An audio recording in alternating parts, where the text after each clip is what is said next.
was feared. Billy Kilmer, the longtime quarterback for rival Washington, once called him the premier defensive end in the league. Nobody's close. He was dominant at 6'5" and 260 pounds. With speed that rivaled players half his size, he was a pass-rushing force. And he was mean. Too mean, they nicknamed him. A man so determined to get to the quarterback that he must have been mean. Except for one thing. Harvey Martin wasn't mean. Harvey Martin was beautiful. Well, Harvey was primarily known as the beautiful Harvey Martin. And Harvey had I want to say, vivacious personality from that standpoint. Harvey never seemed like he had any really bad days, he just had some mean days. Harv was just a super person, number one. I mean, great guy. Harvey was a great football player. Yeah, he was such a nice guy, really was. And when, he was nice during the week, but when game time came, he became a different person and really intense. And I wouldn't have wanted to mess with him, but you didn't have to try to fire him up. He did it on his own. He was the type person that he was really a big teddy bear. You just really didn't know it until you really got involved with him. Harvey was an easygoing guy. However, on the field, you wouldn't know that. Growing up in Dallas, Harvey was tall and gangly for his age with big ears, which made him a target for bullying. But he was also surrounded by strong women, his mother, grandmother, and sister, serving as protectors. Harvey was a mama's boy all the way. I think he wrote his mom, he called his mom every day in training camp, I used to fight Harvey's battles. That's how non-confrontational he was. He really had no interest in football, not until his father came home one day complaining about his only son. Embarrassed, Harvey wanted to prove something. Harvey was not an athlete initially. Harvey became an athlete because my father was talking to some of his friends. His friends' sons were doing so many other things athletically, and Harvey wasn't. So he overheard my father, and that's when he went out for the football team at Sarah Zumwalt. There was just one problem. At first, the football team didn't want him. Said legendary South Oak Cliff High School coach Norm Jett, Harvey looked like a dying calf in a hailstorm. Harvey enjoyed football. He enjoyed his teammates. He enjoyed the camaraderie. He actually blossomed after he saw that he could really do and be good at what he did. Refusing to quit, Harvey became a starter in his senior year and led South Oak Cliff to a 12-1 record. But because he was so skinny, no colleges came calling. Coach Jett had to convince East Texas State, now Texas A&M Commerce, to take a chance on the kid's raw talent. He loved what he did, and so his accolades came easy because of the love of the game. By his senior season at East Texas, Martin had become an NAIA All-American at defensive end. So intriguing was his size and talents that famed scouting director Gil Brandt recommended the Cowboys select him in the 3rd round of the 1973 draft. He was happy to be drafted by the Cowboys. That was his team growing up and all that kind of stuff, and he's excited about that. Harvey evidently didn't think he was big enough for pros because he'd wear these big clogs with a heel on it about that big. Like he wanted to be 6'5", instead of 6'3". But Harvey was a player. You never met a guy so happy to be a Dallas Cowboy. And then he got into this defense surrounded by these other great players and was able to let his natural talents combine with his intelligence take over. But first, the beautiful Harvey Martin had to get mean. The Dallas Cowboys Legends Show is presented by AT&T, Texas Lottery, Play the Dallas Cowboys scratch ticket today. It's your ticket for a chance to win big. And by NFL Game Pass. You'll never miss a game again. Enjoy full and condensed game replays from Week 1 to the Super Bowl.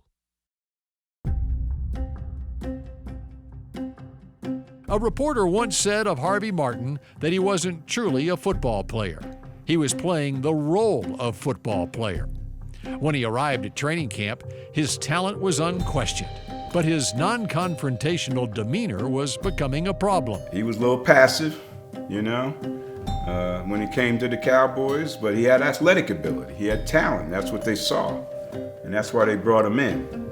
Drew Pearson was probably as responsible as anyone for getting Harvey to make the team. They were roommates in training camp, and Drew had to give him a few little pep talks, and Harvey was not blessed with a lot of self-confidence coming in. Drew was one of the most influential people in infusing Harvey with the belief that he could be what he could be.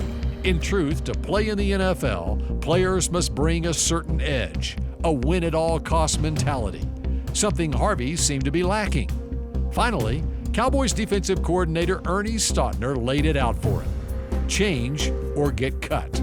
Ernie Stautner told him straight up. He said, "You're just too nice. You're not aggressive enough. You need to get meaner. You need to get tougher."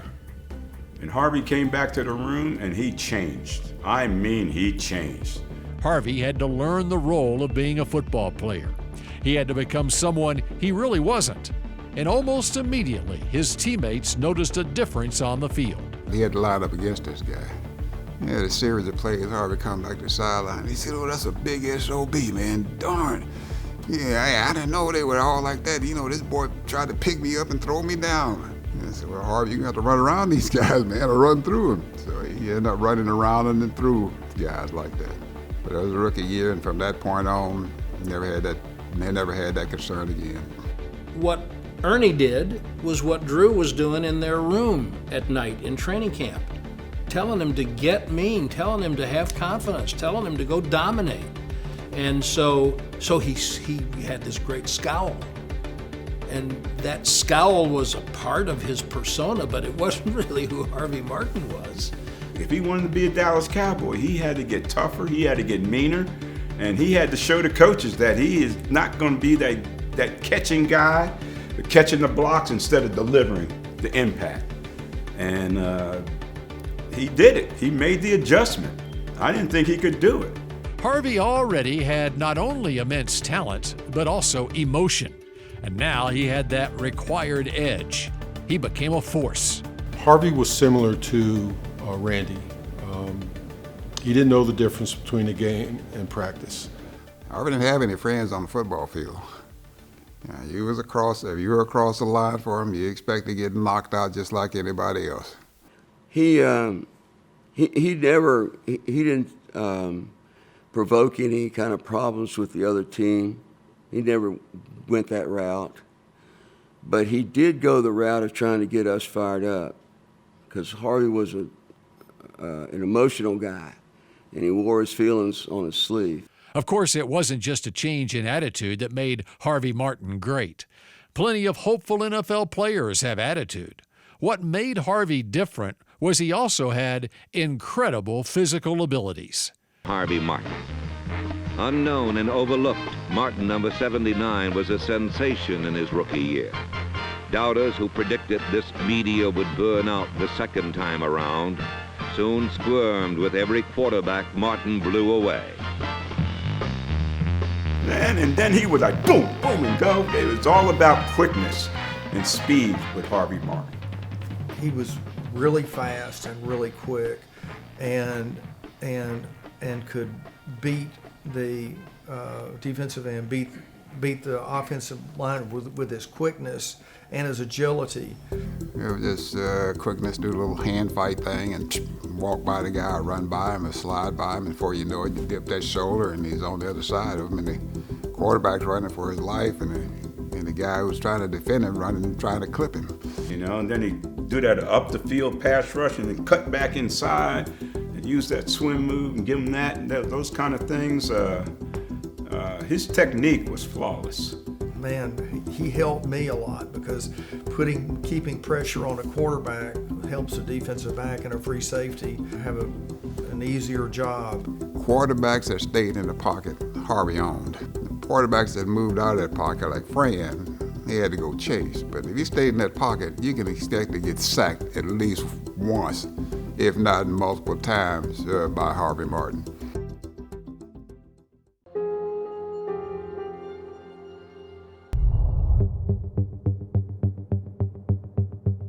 While Harvey Martin didn't start a game his first 2 seasons with the Cowboys,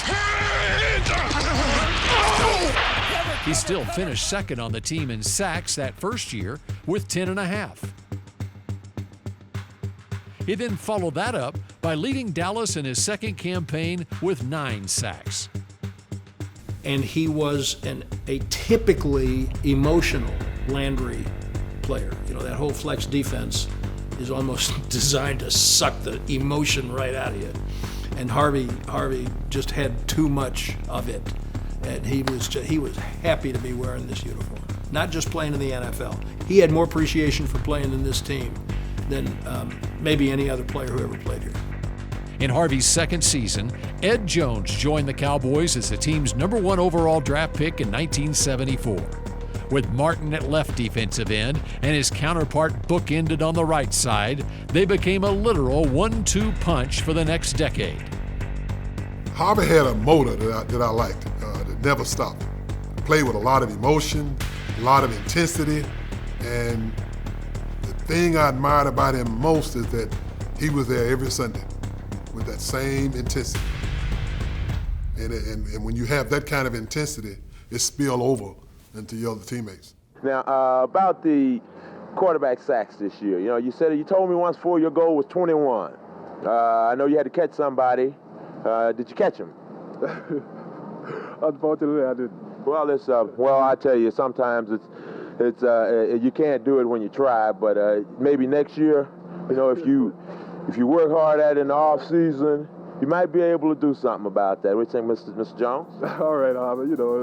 Just be like that sometimes. You beat me out this year, but he was certainly one of my best friends and one of Drew's best friends on the team, and a guy that you could trust, a guy that would do anything for you. He'd give you the skin off his back.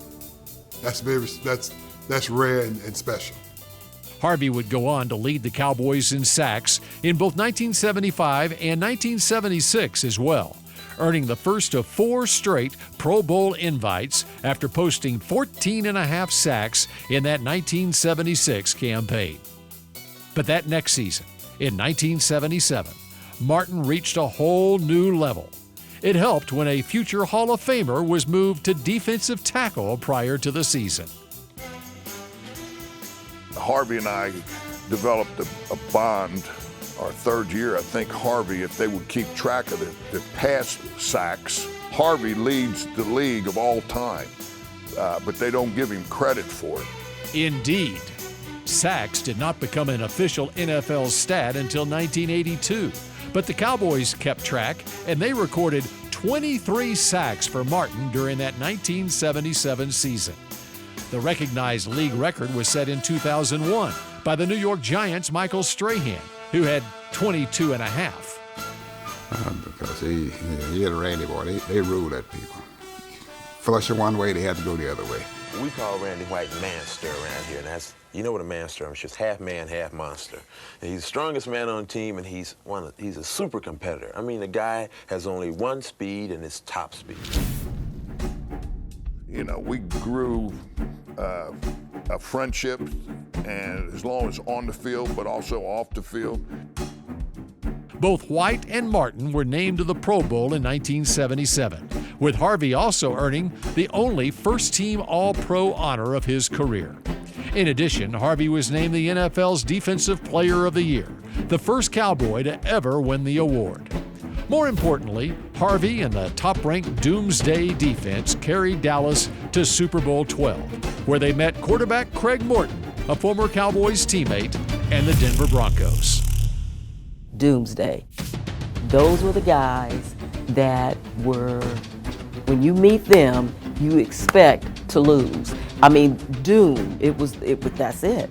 And they had the air about themselves that, you know, we're really gonna kick your butt. So just get ready.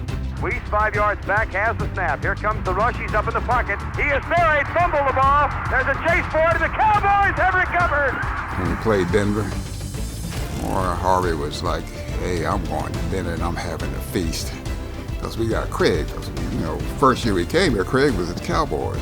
And Harvey knew that Craig was a full pocket quarterback and would not scramble. And he would love those type of deals. And feast he did. Harvey recorded 2 sacks in the game as Dallas posted 4 sacks overall with 4 interceptions and 3 fumble recoveries. The Cowboys allowed Denver only 152 yards of total offense on their way to a 27-10 victory to claim the 2nd championship in franchise history. 8, 7. After the dominating defensive performance, Martin and White were named co-MVPs. Harvey glowed with that game. But he glowed in a lot of games. But that game, he really glowed. And it was really a surprise that he was, because defensive end named most valuable player, you know, that really wasn't really heard of. When we beat the Denver Broncos, Super Bowl 12, on the bus ride back to the hotel to celebrate, I looked at Harvey and I said, Harvey, you realize when we wake up tomorrow morning, we are world champions. Harvey looked at me and he was at a loss for words. And Harvey's never at a loss for words.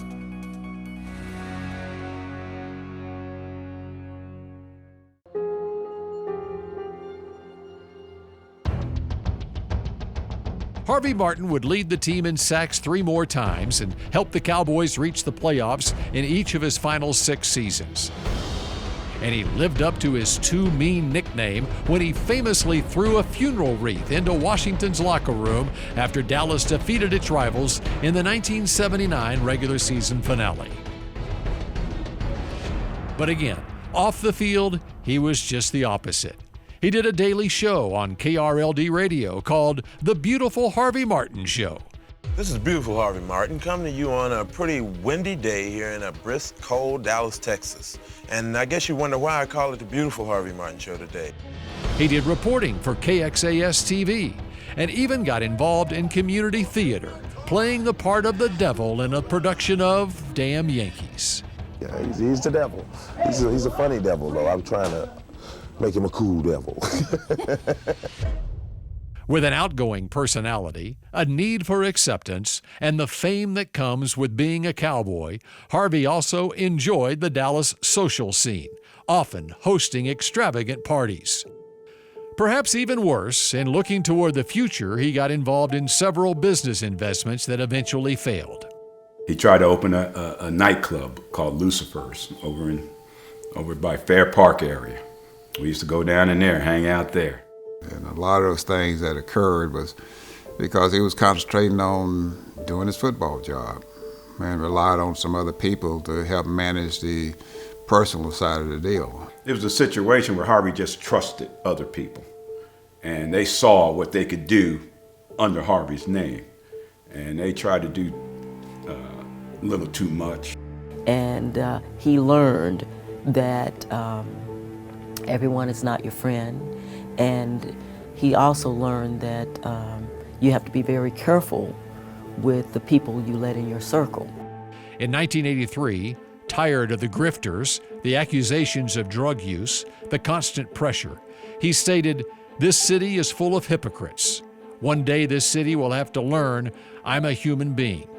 A year later, in May of 1984, he retired. It was also taking up a lot of my time, and I would find myself leaving the practice field and then going to the other job and staying there till about 8 o'clock at night and doing things like this. And I found out from before, as you all do know, that if you do too many things at one time, you won't do anything well. And I had to make a decision. And I had to look at my future and where my career was. And I decided that I should go with the offer that I was offered by this company. Harvey would eventually overcome bankruptcy and a drug addiction to turn his life around. But in 2001, he was diagnosed with pancreatic cancer. The end, unfortunately, came quickly. You could see that he still had that gleam in his eye, but it really broke my heart to see him in that condition.